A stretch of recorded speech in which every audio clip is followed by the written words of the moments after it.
en Hechos se detalla, se describe explícitamente, textualmente, la visión que recibió Pedro, la explicación, cómo él lo entendió, el impacto que tuvo y cómo a partir de ahí se empezó a predicar a los gentiles. O sea, el texto es bien explícito en decirte que Pedro recibió una visión, qué recibió, qué decía la visión, qué significaba, a quién se le explicó, dónde le explicó, cómo le entendió y cuál fue el resultado de esa visión. Sin embargo, con Pablo, que es el que tú apelas al que tuvo la visión, no tenemos absolutamente nada. Solamente que él dice que recibió algo, que no explica qué. Pero en Pedro se explica absolutamente todo. Dime alguna diferencia del mensaje de Pedro a Cornelio con la revelación que sufrió Pablo. ¿En qué fue diferente?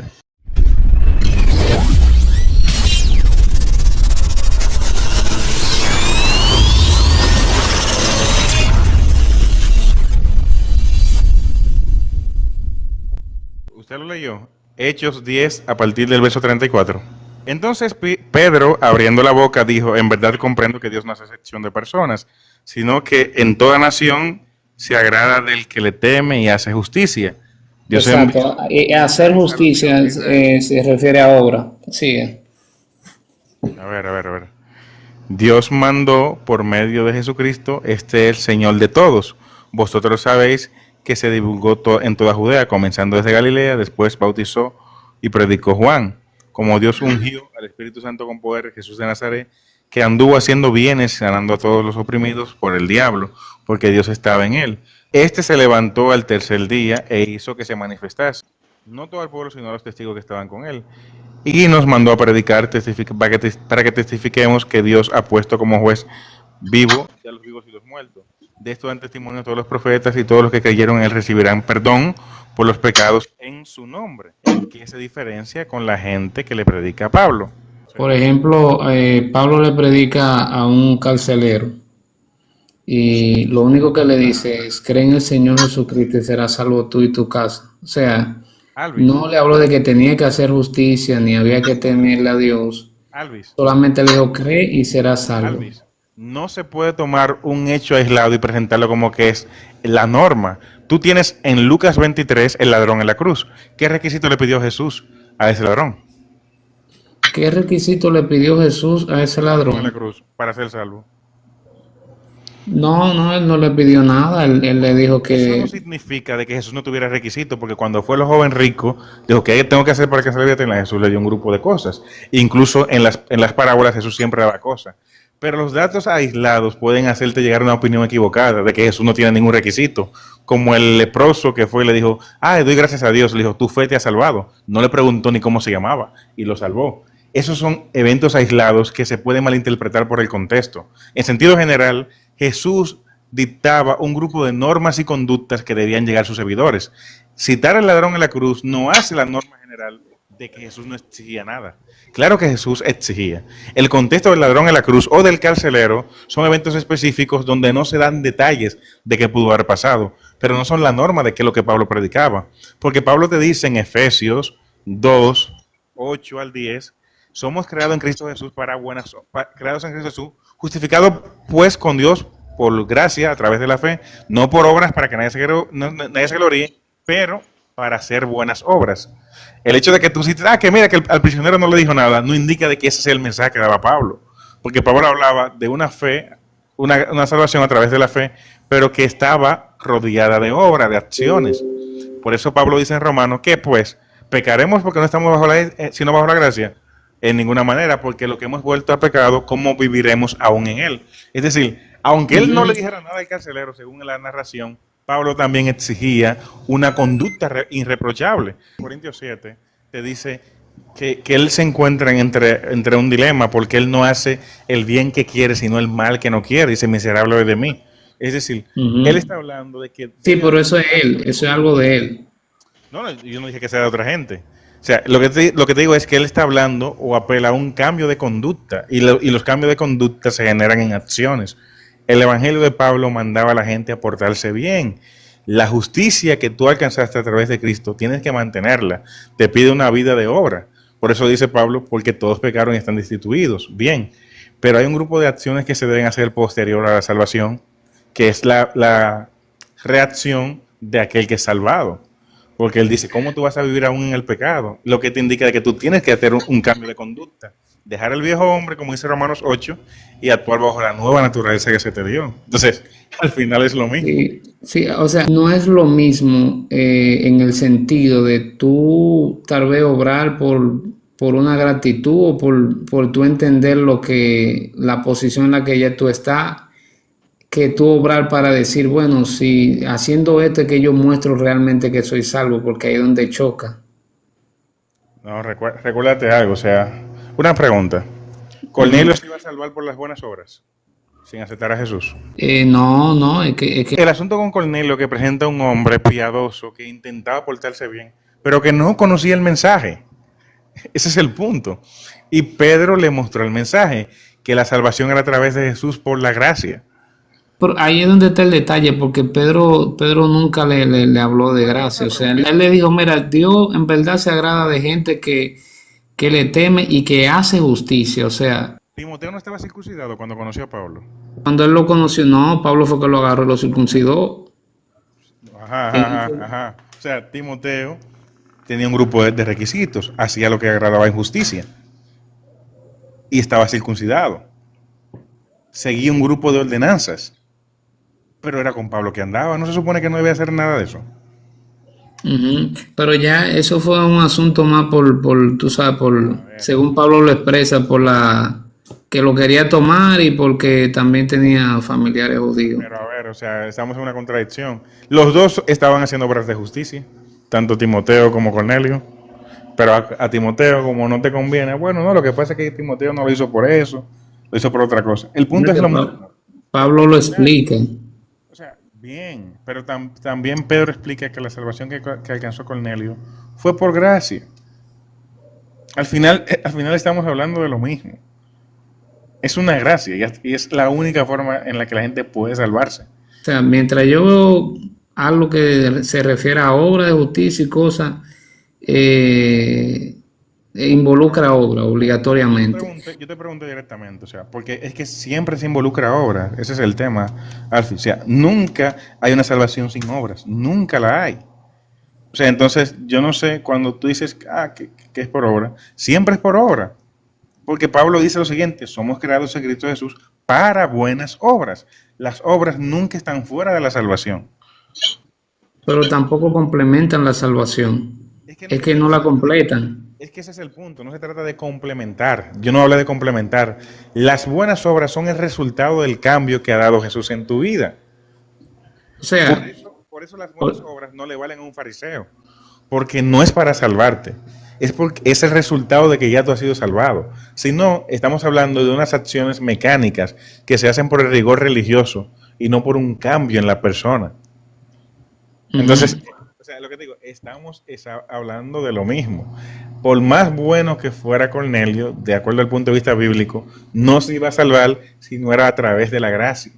Por más obras de justicia que él hiciera. Lo que Pedro quiere decir es que era un hombre bueno. Al final era a través de la fe, de la gracia, que podía ser salvo. Por eso era necesario que Pedro le predicara el evangelio. Porque si no, no le predican, lo que se salve por las obras de justicia. Y no era un complemento. Lo que está expresando Pedro es que la razón por la que Dios tuvo esa buena voluntad con él es porque él se portaba bien. Era una persona que intentaba alcanzar la salvación, pero el método era incorrecto. Le llevó a Pedro para que a través del método correcto pudiera salvarse. Porque si no lo dejara haciendo sus obras y ya.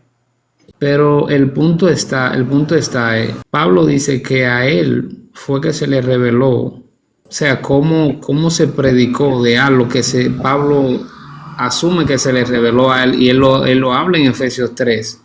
¿Cómo yo puedo concatenar eso incluso con la carta de Santiago, que fue una de las primeras, donde ni el mismo Santiago conocía eso de la gracia hasta que a Pablo se le reveló? Tú estás partiendo desde un punto como que porque Pablo diga tal cosa, eso es la verdad absoluta. Pedro también dice lo mismo con relación al mismo tema. Y ese es el tema en cuestión. La predicación a los gentiles no la recibe Pablo, la recibe Pedro en Hechos 10. Posteriormente la recibe Pablo y Pablo es quien explaya o describe con muchos más detalles cómo es la salvación, en qué consiste, cómo se consigue y a través de qué método sucede. Pero quien recibe la revelación de la predicación a los gentiles no es Pablo. De hecho, te reto, ¿cuál es la visión o la revelación que recibió Pablo? ¿Cuál es? Pablo dice que él habló brevemente, no de mucho, No pero detalla, no detalla, ¿verdad que no? no, En hechos se detalla, se describe explícitamente, textualmente, la visión que recibió Pedro, la explicación, cómo él lo entendió, el impacto que tuvo y cómo a partir de ahí se empezó a predicar a los gentiles. O sea, el texto es bien explícito en decirte que Pedro recibió una visión, qué recibió, qué decía la visión, qué significaba, a quién se le explicó, dónde le explicó, cómo le entendió y cuál fue el resultado de esa visión. Sin embargo, con Pablo, que es el que tú apelas al que tuvo la visión, no tenemos absolutamente nada. Solamente que él dice que recibió algo, que no explica qué. Pero en Pedro se explica absolutamente todo. Y dice él mismo que sí la recibió y el texto lo explica y Pedro después lo confirma porque esa sí tú la niegas. Y la otra que no lo dice, que no está, es la que tú sí confirmas. él dice que él habló brevemente, pero nosotros podemos como entenderla mejor. Es como cuando él va explicando la carta. Por ejemplo, a los romanos le dijo, mire, el hombre es justificado. No, yo estoy claro de eso, ¿Tú Alvis. O sea, entiendes? Pablo le explica súper bien, pero tú no sabes ni siquiera qué visión recibió, ni qué fue No, que se le no, dijo. claro. Tú lo que ves es el resultado de la tesis que él explica de cómo sucede, pero tú no sabes qué visión recibió, si fue que se lo dijeron, si bajó un ángel, si tuvo una visión. No sabemos absolutamente nada, pero tú crees en eso. Sin embargo, con Pedro, Hechos 10 te dice que recibió una visión. Hechos 10 te dice que el Espíritu Santo fue y le dijo, vete para que la entiendas. Hechos 10 te dice que no la entendió. Después que Cornelio se le explicó. Hechos 10:34 que Pedro le entendió.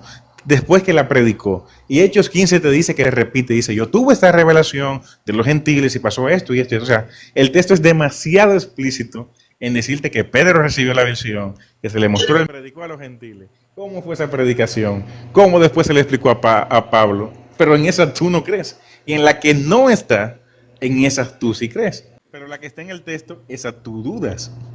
Entonces, yo siento que de fondo, esa idea que tú estás tratando de defender está conectada con otra doctrina, que es lo que decía ahorita. Y no es tanto porque no te haga sentido, porque es que es demasiado abierto en el texto. O sea, ese tema es como muy claro para tú perderte tanto ahí. Para mí, tú tienes una doctrina que compromete esa ideología y por eso es que no lo quieres ver.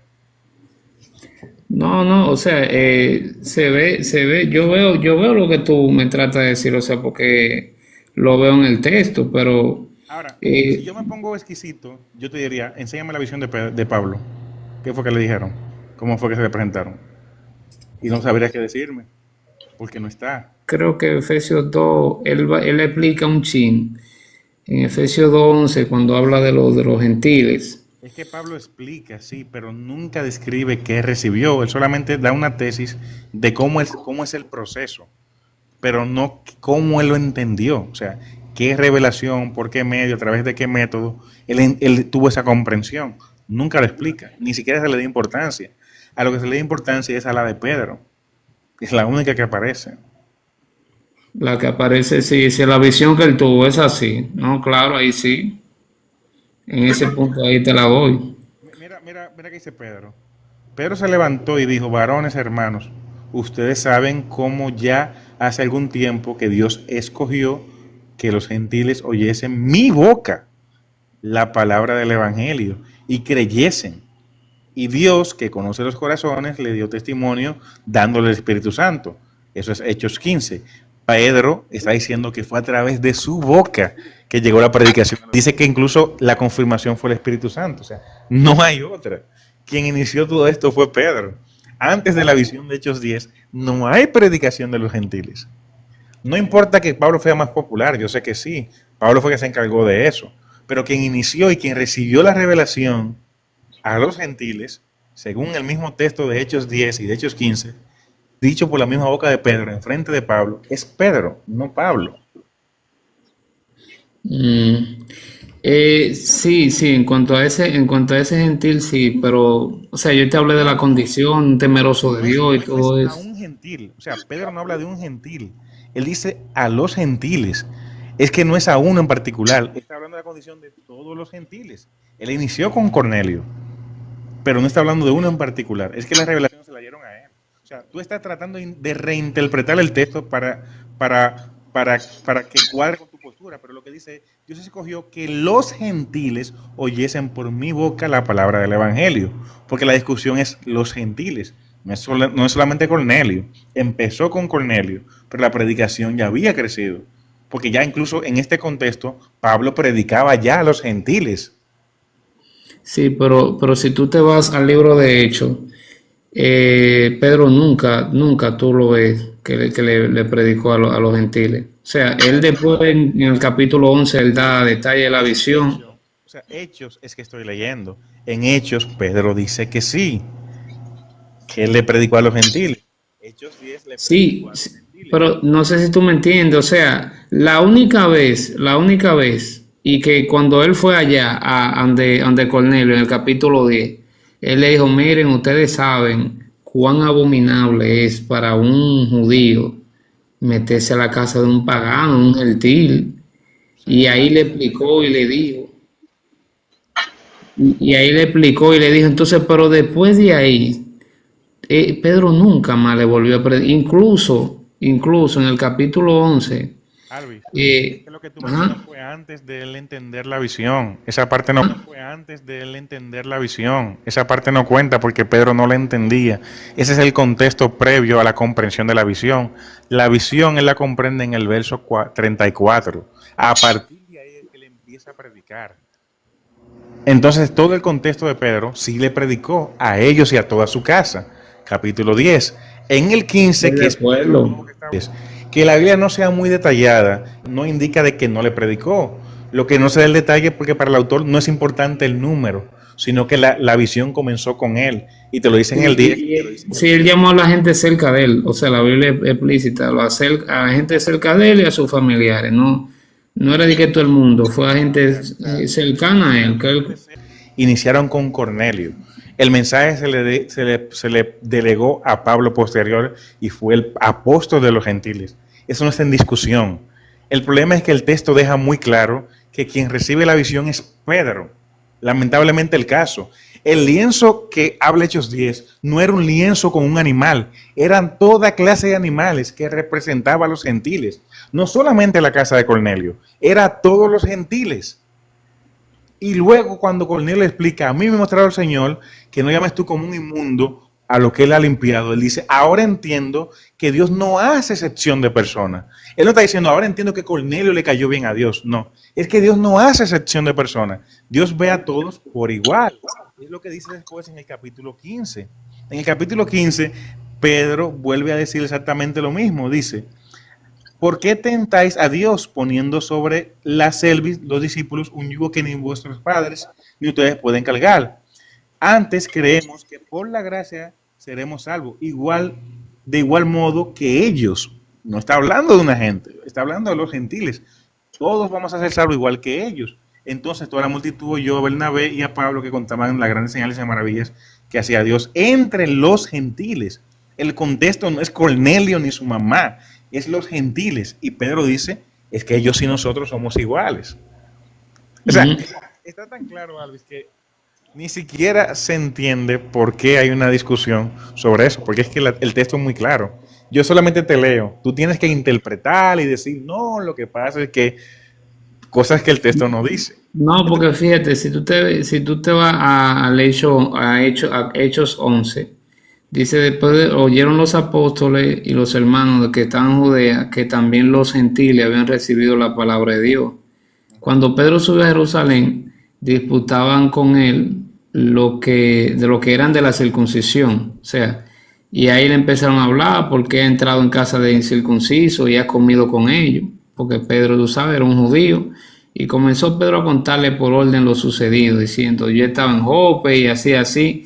Y después de que termina de ahí su alocución, incluso dice que, porque había una dispersión, los demás apóstoles pasaron predicando, pero predicaban la palabra de Dios nada más que a los judíos. O sea, eh, ellos eran bien selectivos, pero después de Hechos 11, jamás tú ves que Pedro predica a los gentiles. Entiende el punto. O sea, después de esa reprensión que le hicieron a él, tú no lo ves más en escena.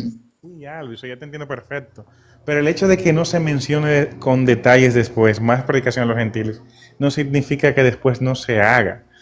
Los libros están limitados.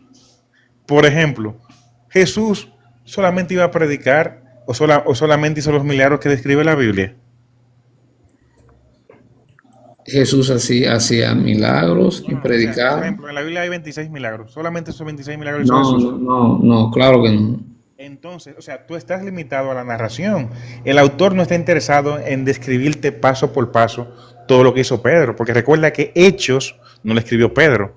La intención de Hechos es relatar los hechos más relevantes de los apóstoles. De la Sí, misma los manera hechos de los que apóstoles. Hechos no te habla de Apocalipsis, ni la revelación del futuro, ni del anticristo, porque no le compete a Hechos. Hechos lo que te está diciendo es cómo el cristianismo fue desarrollándose, cómo se expandió la iglesia, las disputas que tuvo la iglesia, cómo este perseguidor de la iglesia se convirtió ahora y cómo el evangelio llegó a los gentiles. Punto. Tampoco tú tienes nada de Gálatas. Ahora, como Pablo se dedicó exclusivamente a los gentiles, tú tienes en los textos de Pablo esas descripciones tan amplias y explícitas. Por eso sí. Pero Pedro, como no se dedicó, evidentemente tú no vas a encontrar muchos textos donde te habla de gentiles. Sin embargo, sí los hay. Si tú te lees Pedro, primera de Pedro, segunda de Pedro, Pedro está hablándole a personas que tampoco son judías. Pero lo que digo, o sea, el hecho de que no te sea explícito decirte le predicó a 100,000 o a 10 millones, es simplemente porque la intención del texto no es hablarte de eso. Pero no podemos negar que él fue el primero, el que predicó, aunque le predicara nada más a Cornelio. La predicación y la revelación a los gentiles empezó en Pedro, y la Biblia lo deja muy claro. Hay algo en particular con esta idea que yo creo que está conectada con otra cosa, que es porque estás tan infundado en eso. Estoy seguro 100% que tú tienes otra doctrina o otra creencia que depende de sostener esta postura. Sí o sí. No, no necesariamente. O sea, el punto de la gracia en contra de las obras, sí, porque creo en la salvación. O sea, no creo en la salvación por obras. Pero es que es así. Pero al final, a ver, ¿con qué texto tú te avalas para decir que es una salvación por gracia sin obras? Porque Pablo lo dice en el mismo Romanos 3. Léate Y Romanos 3 para que vea que habla de obras también. dice ahí, concluimos pues que el hombre es justificado por fe sin las obras de la ley. O sea, y yo entiendo, Romanos 3:28, él está hablando a los judíos, realmente ahí, le está hablando a los judíos, pero él está tratando de explicar de que la justificación viene solamente por la fe sin las obras de la ley. Entonces, después dice en el capítulo 5, justificado pues por la fe, tenemos paz para con Dios por medio de nuestro Señor Jesucristo. Es como el cuerpo doctrinal de la cosa que Pablo compartió con referente a la gracia, en lo cual me baso. O sea, es por fe sin las obras de la ley. Y como Pablo lo dijo, o sea, el hombre es justificado porque eso es uno de los puntos que creo que llegamos hasta ahí, porque hay una aparente contradicción entre Santiago, que dice, pero van acá, ¿cómo que por fe ya? Pero mira, Abraham fue justificado nada más por fe, pero mira la ¿Tú obra. has leído la terminación de Romanos 3? Dice Romanos 3:31. Luego que, por la fe invalidamos la ley, en ninguna manera, sino que confirmamos la ley. O sea, el mismo texto que te dice que tú no eres juzgado por la ley y que tú no eres por obra, te dice, tú tienes que seguir guardándola, tú tienes que confirmar la ley, porque lo que hace la gracia es reconfirmarla. En ese sentido, vuelvo y digo, Romanos está dirigido a judíos, no a gentiles. Y él está hablando con referente a la ley y todo eso viene desde los primeros capítulos, hablando con ellos. No. ¿Es Dios solamente Dios de los judíos? ¿No es también Dios de los gentiles? Ciertamente también de los gentiles, versículo 29. Porque Dios es uno y Él justificará por la fe a los de la circuncisión y por medio de la fe a los de la incircuncisión. Él está hablando a los dos. y los dos son justificados por la fe. Versículo 30, te lo leo de nuevo. Porque Dios es uno. Él justificará por la fe a los de la circuncisión y por medio de la fe a los de la incircuncisión. Es decir, es lo mismo. O sea, sí, sí, exactamente, o sea, Alvis, pero no exactamente, porque dijiste que le predicaba a los judíos, pero Pablo también dice a los gentiles igual, es lo mismo. Uno, sí, pero que la carta no es dirigida a los gentiles, o sea, Pablo escribe a una comunidad, no era exclusivamente judía. El capítulo 1 de Romano es una tesis a los gentiles y el capítulo 2 a los judíos. Por ajá, eso, y el 3, y el 3, el 3 es donde le empieza la tesis. A ver, Romano está compuesto de la siguiente forma. Capítulo 1, gentiles. Capítulo 2, judíos. Capítulo 3, dicayos. La tesis doctoral de Pablo de explicar la justificación. Cómo es el proceso en el que Dios te justifica a través del sacrificio de Jesús. Por eso en el capítulo 1 Pablo habla de los que no conocieron la ley. No es a los judíos que le dice eso. Ahora, después te dice en el capítulo 2, los que conocieron la ley lo juzga. Eso es a los judíos. Entonces, el libro de Romanos está escrito a una comunidad mixta. Tanto judíos como gentiles son salvos a través de la fe. La fe justifica las obras. Es decir, nunca Pablo habla que no se debe obrar o que hay que dejar de obrar. Siempre hay que hacerlo. fíjate, si tú te fijas, las exigencias, como Pablo lo va dictando para cada grupo, caen de manera diferente.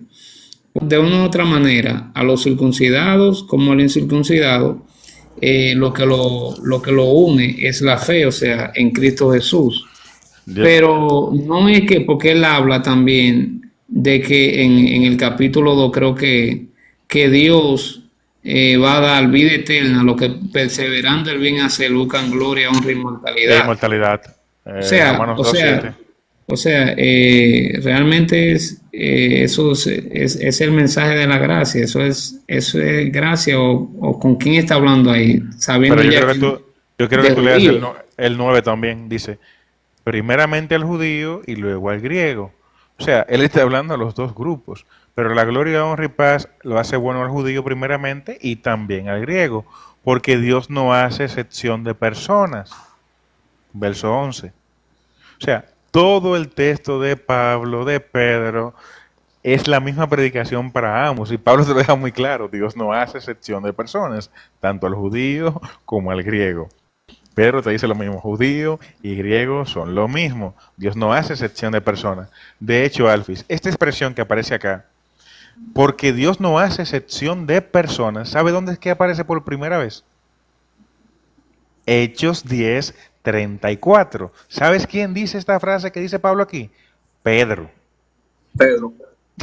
Entonces, o sea, de verdad, viejito, yo no sé qué más claro puede ser. Pablo incluso está repitiendo la expresión que dice Pedro. Ujú. O sea, es lo mismo. Entonces concluimos. Búscame un texto donde Que diga que la gente se va a salvar sin hacer nada. Efesios 2:8. Vamos a leerlo, Vamos. pero léeme el 10. Bien, Claro, claro. dale, léelo. Efesios 2:8 dice, por gracia sois salvos por medio de la fe. Ajá. Y esto no es de vosotros, pues es don de Dios, no por obras, para que nadie se gloríe. Amén. Ahora lees el 10. Dice, porque somos hechura suya, creado en Cristo Jesús, ¿Para? para buenas obras, las cuales Dios ¡Wow! Dios mío, Padre, Entonces, Padre, alabo tu nombre. al final, ¿hacen obras o no hacen obras? Sí, pero tú debes de entender de que no es por obra, o sea, No, es que eso nunca estaba en discusión. El punto fíjate, es, o sea, yo no te digo que el vamos, salvado va a obrar para salvarse. Lo que yo te espérate, digo es pero justamente porque lo que no, dice Efesios, que Pablo dice que somos hechuras suyas, creados en Cristo Jesús para buenas obras. La condición del salvado es las obras. O sea, es una respuesta a la gracia salvífica de Dios. Cuando una persona se convierte, que recibe la gracia, la consecuencia de esa gracia salvadora se traduce en obras. Por eso Santiago dice, muéstrame tu fe por tus obras. Es decir, las obras son la consecuencia de la gracia divina en la persona actuando. Entonces, mira, entonces como Pablo habla en Romanos 2:6, porque el cual pagará a cada uno conforme a sus obras. Entonces, o sea, ¿cómo entonces él va a pagar conforme a mis obras? O sea, por mis obras. Sí, o sea, tú eres salvo por gracia, exclusivamente por gracia. Ese es el gran dilema que tienen los protestantes, que no han entendido la gracia. Tú eres salvo única y exclusivamente por gracia, pero tú vas a ser juzgado no por gracia, es por obras. Por eso Mateo 25 dice, por sus frutos lo conoceréis, y diré, Señor, ¿cuándo te visité? ¿Cuándo estuve preso? Ah, no, mira, cuando hiciste a uno pequeño, a mí me lo hiciste. Porque una cosa es la salvación y otra cosa es el juicio. Siempre por las obras. O sea, Carlos, ¿tú no crees como que tú estás tratando de utilizar Mateo 25 y tal vez se refiere a Jesús a otra cosa ahí? No. No es solamente Mateo 25, viejito. Todas las analogías de Jesús sobre el juicio, también Apocalipsis sobre el juicio, o cada vez que se habla del juicio, se habla de las obras, nunca a través de la gracia. Una cosa es la salvación y otra cosa es el juicio. Ah, pues sí, es por obra entonces. No, la salvación no. ¿Tú entiendes? Ese es el dilema que tienen los protestantes. No han entendido la gracia. Por eso a Veloz le dieron la pela que le dieron. Porque no entienden el concepto de la gracia. La gracia es simplemente el regalo que te da Dios para que te salve. Pero bajo la misma teología paulina, esa gracia se debe mantener. Porque Pablo dice, con temor y temblor yo me sostengo de esta gracia. Ay de mí si no predico. Ay de mí si no hago esto. O sea, está hablando que la gracia o la salvación se puede perder si no se comporta de la forma correcta. Porque la gracia te lleva a una actitud distinta, a una transformación de vida, que es lo que Pablo llama la metanoia. Sí, si tú no alcanzaste esta metanoia que te lleva a un grupo de acciones, tú realmente no eres salvo. Porque para el concepto bíblico, el que está en Cristo Jesús no puede pecar. Romanos 8. San Juan dice lo mismo. Porque debe haber un cambio de conducta. El punto está en que si es por mis obras, ya no es por fe, ya no es por gracia. Pablo lo habla también. De nuevo, es que no estás entendiendo el concepto. Mira, te voy a leer este texto, me gusta mucho. Pero nosotros todos, con el rostro descubierto, contemplado como un espejo, la gloria del Señor, estamos siendo transformados de gloria en gloria a la misma imagen y semejanza de nuestro Señor, como por el Espíritu. Es decir, el proceso de la gracia te lleva a una transformación constante hasta que refleje la imagen de Jesús. Eso se refiere a una vida y conducta distinta. Es que la gracia es el principio de la salvación. Pero para mantenerse justificado lleva un cambio de conducta, porque eso es lo que significa justificado, que Jesús se pone ante ti, para que el Padre, en vez de verte a ti, vea a Jesús. Pero la transformación que habla Corintios 3, 2 Corintios 3, que es lo que estoy leyendo, es que tú poco a poco debes reflejar la imagen de Jesús. Y eso es a través de una vida y una conducta, como la que tuvo Pedro después de encontrarse con Jesús, o los demás apóstoles. Hay un cambio de conducta que debe quedarse en la persona. Porque al final tú serás juzgado por tus obras, no por la gracia. Es por tus obras que a ti se te juzga. Apocalipsis 12:24 habla de un pueblo que guarda los mandamientos de Dios. Los salvados son los que guardan los mandamientos de Dios. Apocalipsis 21 también dice lo mismo. De modo que siempre es un tema de acciones. Mira, y fíjate que el mismo Pablo, hace un contraste, por ejemplo, entre la obra y la gracia. Dice, si es por gracia, ya no por obra. De otra manera, la gracia ya no es gracia. Y si por obra ya no es gracia, de otra manera, la obra ya no es obra. O sea. Pero, a ver, Pablo no era el que mandaba también a hacer obras. Efesios, el que leíste, Efesios 2:10, dice que había que hacer obras, ¿o no? Ujú. Para Romanos buenas 3, obras. Romanos 3 también concluye en que se debe hacer obra. El tema en cuestión no es hacer obra o no, sino cómo la persona le entendía. Las obras no te salvan, las obras son consecuencia de estar salvado. Pero el dilema aquí no es hacerla o no hacerla, sino cómo la persona la ve. El tema no saber Biblia, el problema es cómo tú ves la Biblia. O sea, el hecho de que Pablo discuta con su iglesia porque entendían que las obras eran la manera de salvarse, no indica de que las obras estuvieran mal. Del mismo modo, que haya un abuso en la iglesia con el Espíritu Santo no significa que el Espíritu Santo no sea real, porque una cosa no tiene que ver con la otra. Ahora, Pablo ve una mala práctica entre la comunidad que él sigue, específicamente en Romanos, que es donde trata mal el tema, y decide corregirla. Pero no significa de que no se deba orar. Por eso Pablo lo dice constantemente. ¿Qué pues? Entonces vamos a pecar porque no estamos bajo la ley, sino bajo la gracia, en ninguna manera. ¿Qué pues diremos? ¿Que la ley ya no sirve? No. El texto que tú dices al final dice lo mismo. Verso 31. No. La ley justifica y vindifica la fe, vindifica la ley. Es decir, la ley sigue igual. Lo que cambia es tu conducta y tu actitud hacia ella, pero la ley es la misma. Porque la ley no cambia. Ujú. Entonces, fíjate que el tema, por ejemplo, de estar bajo la ley, eh, ¿a qué se refiere ese tema? El tema de la ley se refiere a la maldición. En el contexto judío, la ley traía como maldición la muerte. Cuando Pablo dice que ya no está bajo la ley, sino bajo la gracia, se refiere a que tú no estás bajo la condenación de la ley, porque la ley te condenaba a la muerte, pero Cristo vino y murió por ti. Por tanto, la condenación de la ley ya no te cae, ya tú no estás bajo la ley, sino bajo la gracia de Cristo. La diferencia no es si tú guardas o Ujú. no la ley, sino si las consecuencias de la ley Entonces, te caen o no. entonces vamos por partes. Entonces los gentiles sí estaban bajo la ley. A ver, la ley es para todos, pero el tema es Vamos por que, partes. que la expresión bajo la ley lo que se refiere es a las consecuencias, porque la ley te lleva a pecado. El texto que tú estás citando, de hecho, lo explica. Sí, sí, porque fíjate, él lo explica en Gálatas también. Y yo entiendo, porque Pablo usa su testimonio personal de cómo él lucha con la ley. Él dice, por si yo no hubiera conocido la ley, que esto es pecado, no hubiera tenido culpa y cosas.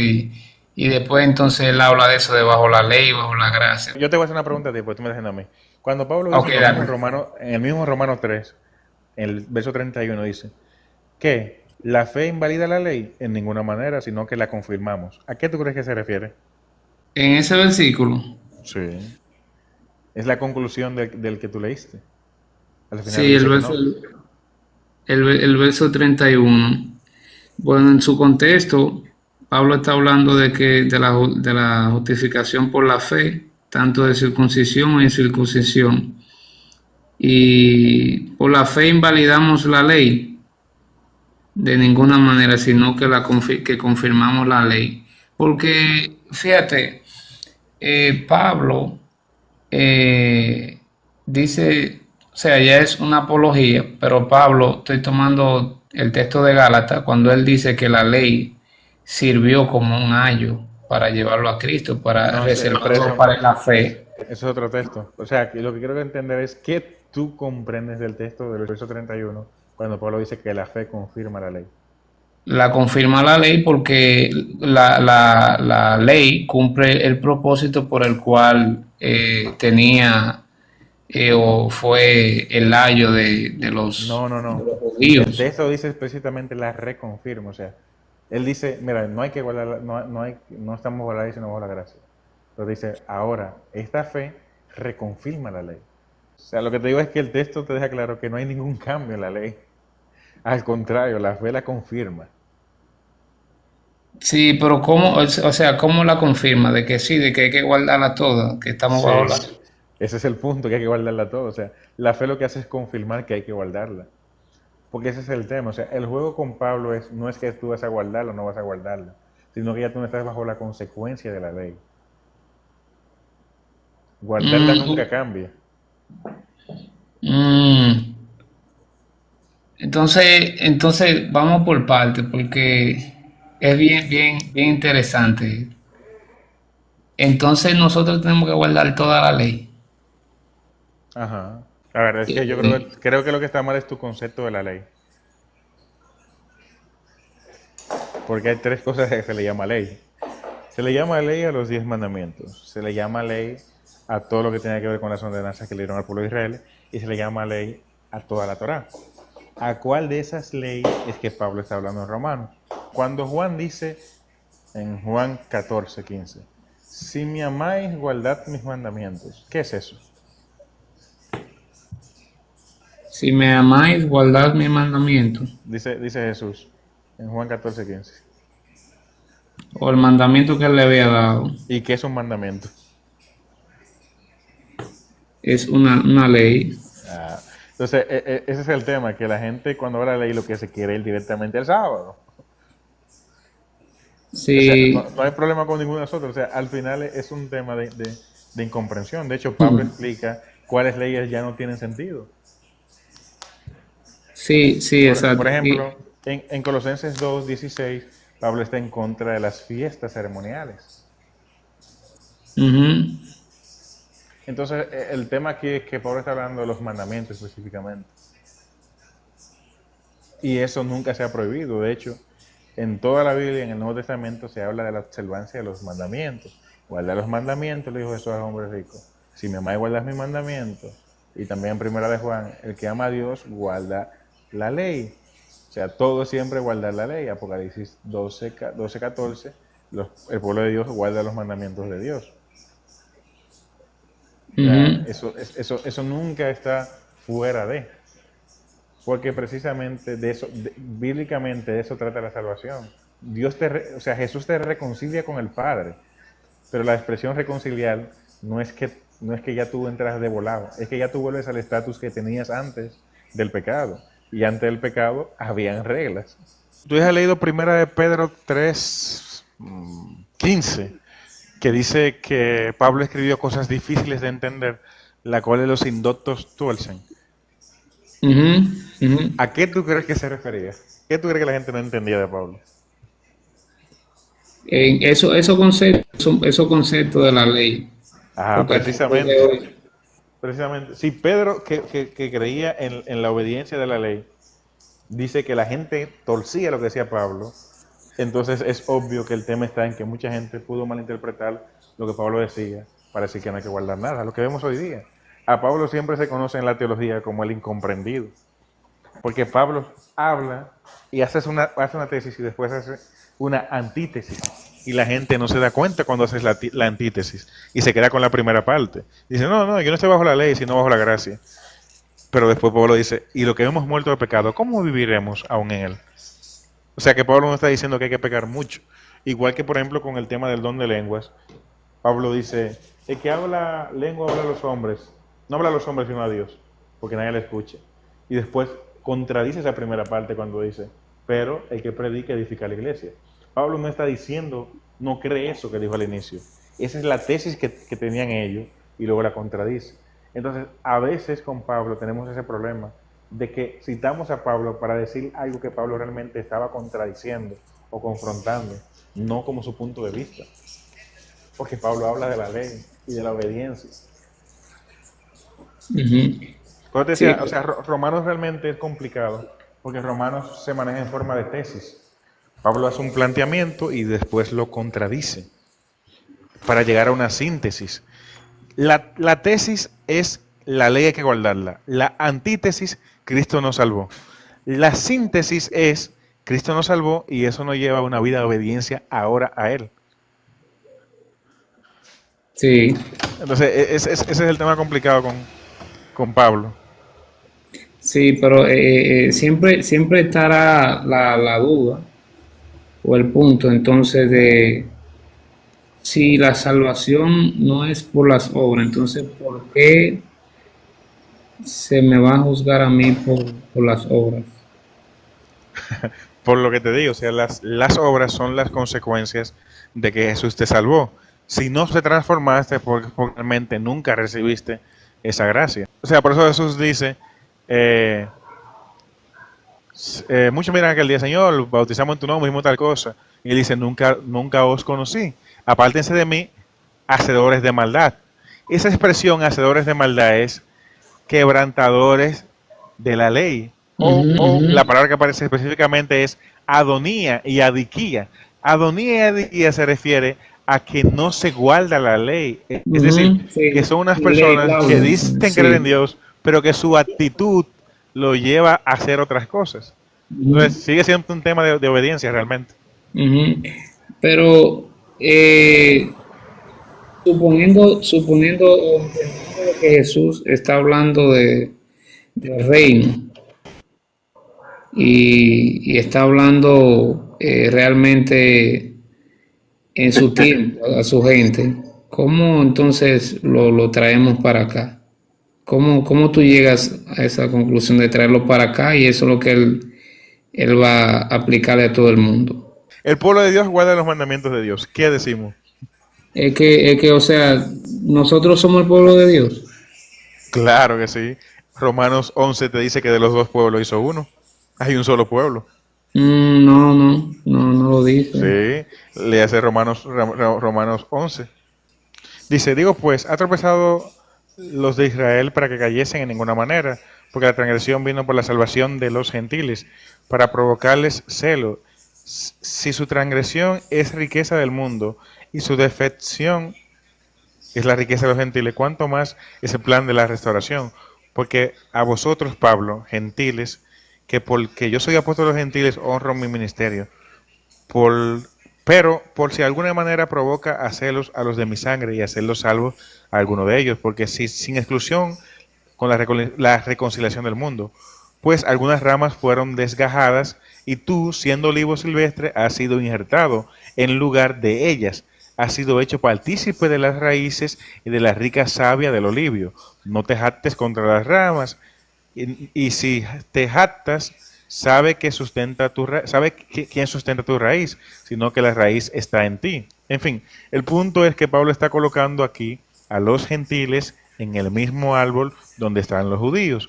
Aquí es usted esa similitud. Después dice, porque no quiero, hermanos, que ignoren este misterio, para que no sean arrogantes en cuanto a vosotros mismos, que ha acontecido endurecimiento de parte de Israel, hasta que se haya cumplido la plenitud de los gentiles, y luego todo Israel será salvo como está escrito. Es decir, Pablo plantea que la plenitud de los gentiles, o el misterio de la plenitud de los gentiles, es que estos gentiles están conformando lo que es el nuevo Israel, lo que Pablo le llama más adelante el Israel espiritual. Este Israel espiritual está conformado por dos pueblos, los gentiles y los judíos de sangre. Entonces, al final es lo mismo, o sea, O sea, para... tú sabes que en cuanto a esos versículos que acabamos de leer, hay opiniones encontradas, ¿verdad? O sea, tú Sí, tienes sí, o que... sea, bueno, sí, porque lo he estudiado esa parte en cuanto al Israel de Dios también, que lo habla en Gálatas. en Gálatas 6. Sí, entonces en cuanto a este punto también hay opiniones encontradas en cuanto a, hasta que haya entrado la plenitud de los gentiles. Uh-huh. Pero sí, o sea, yo respeto tu punto en ese Pero, sentido. o Creo sea, a ver, que ¿qué otra interpretación tiene la plenitud de los gentiles en eso que tú has estudiado? en esta aquí, de la plenitud de los gentiles, Sí. bueno, está conectada creo con Daniel. No, o sea, ¿qué tú entiendes por la plenitud de los gentiles? ¿A qué se refiere?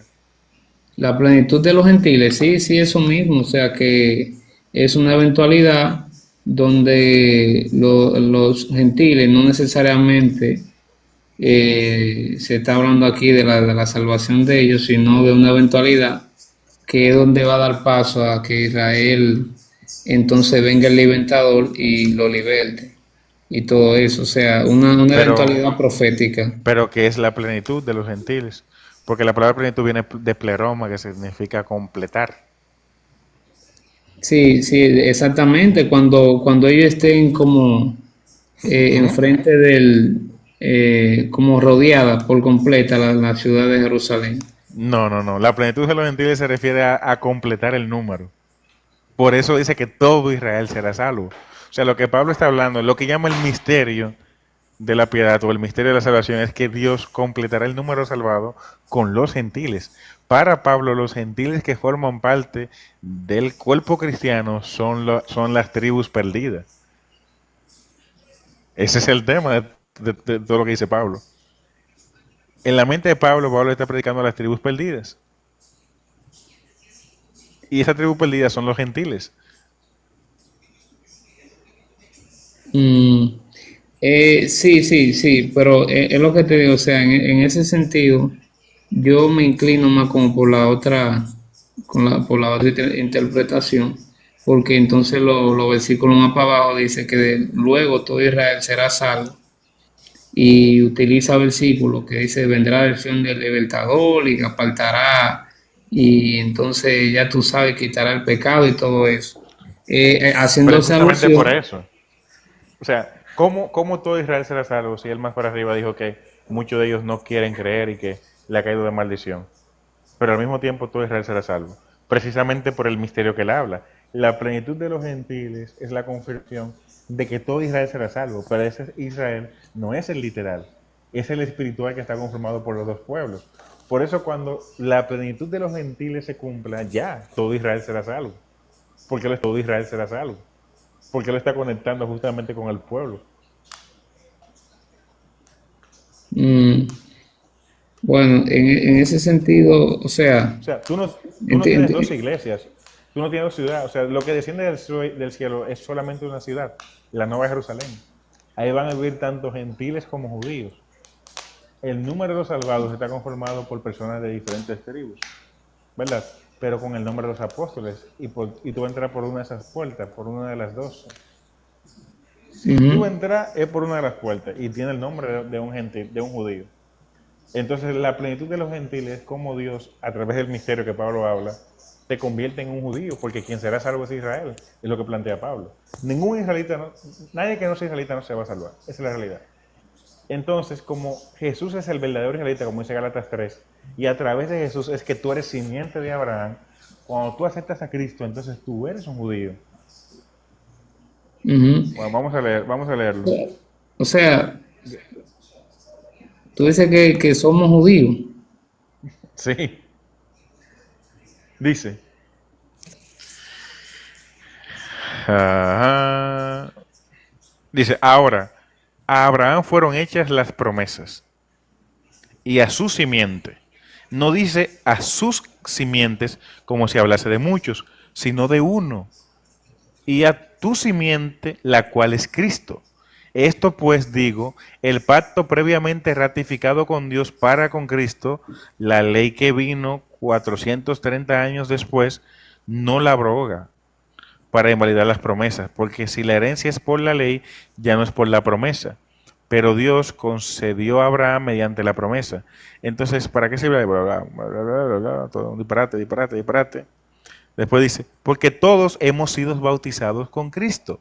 De Cristo estáis revestidos. Ya no hay judío, ni griego, ni esclavo, ni varón, ni mujer, porque todos vosotros sois uno en Cristo Jesús. Si vosotros sois de Cristo, ciertamente linaje de Abraham sois y heredero según las promesas. La conclusión de Pablo es, ¿tú crees en Jesús? Pues tú eres descendiente de Abraham. Y el descendiente de Abraham es básicamente lo que nosotros llamamos judío. Por eso la discusión con Jesús y los fariseos en Juan 8, que Jesús le dice, ustedes no son judíos. Y él dice, nosotros somos descendientes de Abraham. Y Jesús dice, ustedes no son descendientes de Abraham. Si fueran descendientes de Abraham, la obra de Abraham harían. Ustedes son hijos de su padre el diablo. Porque el Ujú. que es de Abraham hace mis obras. Entonces, ¿qué dice Pablo? Lo mismo. No hay descendiente de Abraham. La única forma de tu descendiente de Abraham es a través de Jesús, porque Jesús es la única simiente. Entonces, por eso Pablo habla de ese misterio. ¿Cuál es el misterio? Que ninguno de esos pendejos son judíos realmente. Son judíos terrenales, pero no son el Israel de Dios, ni el Israel espiritual. El Israel espiritual es las personas que creen en Jesús y a través de Jesús toman como herencia la salvación y la promesa que le hicieron a Abraham. El trabajo de la ley nunca ha sido salvarte. El trabajo de la ley es Claro que mostrarte no. tu pecaminosidad. Esa pecaminosidad te lleva a concluir que eres pecador y esa condición te lleva a buscar remedio. ese remedio es Cristo. Por eso la ley te lleva a Jesús. Cuando tú estás en Jesús, tú no necesitas la ley, porque ya tú estás salvo. Pero es una búsqueda constante donde tú pecas, buscas a Dios, la ley te muestra tu pecado y tú vuelves a Jesús y te mantienes en ese círculo vicioso. Pero la ley siempre está presente. Solo que Pablo entiende que ya tú no necesitas el tutor, porque ya tú creciste, ya tú eres maduro. Si Entonces, caes, la ley vuelve a tener su función. pero pues ahí es que vamos. Entonces, ¿a qué ley se refiere aquí? Porque yo entiendo que la ley. Es que Pablo habla de diferentes leyes, entonces yo te he preguntado siempre porque tú la ves como si fuera la misma en todos los versículos que tú lees. Y Pablo habla de diferentes leyes. No es que toda yo la veo igual, pero sí, sí, o sea, en cierta manera, Pablo aquí habla mucho de la ley oye, él dice de que lo que por la ley os justificáis de la gracia habéis caído, y el que se circuncide está obligado a guardar toda la ley, o sea, él habla mucho de leyes y también eh, cabe El problema destacarle es que el que citaste ahora mismo se refiere en sentido genérico, creo que lo hablábamos ahorita. En ese texto que dice que está obligado a guardar toda la ley, lo que Pablo quiere es decirles, papá, tú te vas a poner a circuncidarte, ¿por qué no guardas todo lo demás? Porque la ley que habla de circuncisión son un grupo de cosas, no solamente cortarte el prepucio, guardarla ujú, toda. Entonces, ujú, no es y la misma ley que dice que estamos eh, confinado. confirmando la ley. Al final de cuentas, lo que Pablo está hablando es que ya tú no estás bajo la ley, bajo su consecuencia. La ley siempre va a ser un espejo en el que tú te miras. De hecho, lo dice así Pablo directamente. O sea, la, eh, la ley es como un espejo donde donde se te muestra tu condición de pecador. Cristo te restaura. Entonces ya no la necesitas porque estás limpio. Ahora, cada vez que tú fallas, la ley está ahí para mostrarte tu condición y devolverte nuevamente a Dios. Por eso la expresión que la ley es un ayo, es decir, la ley es un tutor. Un ayo es básicamente como alguien que te está guiando paso a paso. Lo que Sí, Pablo que te dice, se enseña. supone que con tu salvación tú debes llegar a un punto de madurez donde tú no necesites la ley. Es decir, donde tú necesites que te estén mostrando constantemente que tú estás mal, porque ya creciste en conocimiento. Ahora, si caes y no lo entiendes, la ley está ahí para juzgarte y condenarte.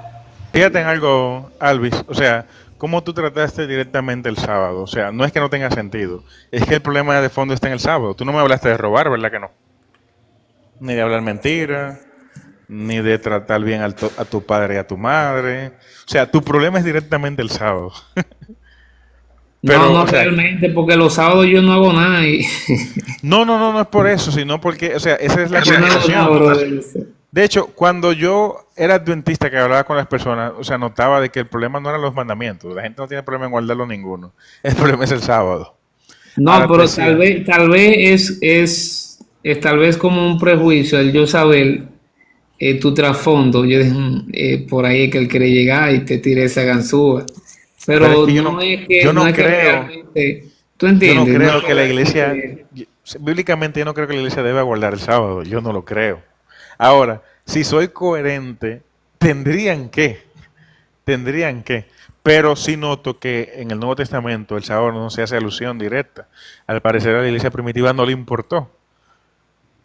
Y de hecho no hay menciones directas de guardar el sábado. Pero si nos llevamos a lo que dice la Biblia, de que el pueblo guarda los mandamientos, de que hay que guardar los mandamientos de Jesús, de que Jesús guardó el sábado, y yo creo en la Biblia como una persona creyente que Dios le inspiró, tendría todo el sentido del mundo. Ahora, críticamente yo no veo razones para guardar el sábado. En primer lugar, porque el mismo Jesús no tiene sentido desde el punto de vista textual. Pero si yo creo en Jesús y creo todo eso, como que sí tendría un poquito de sentido.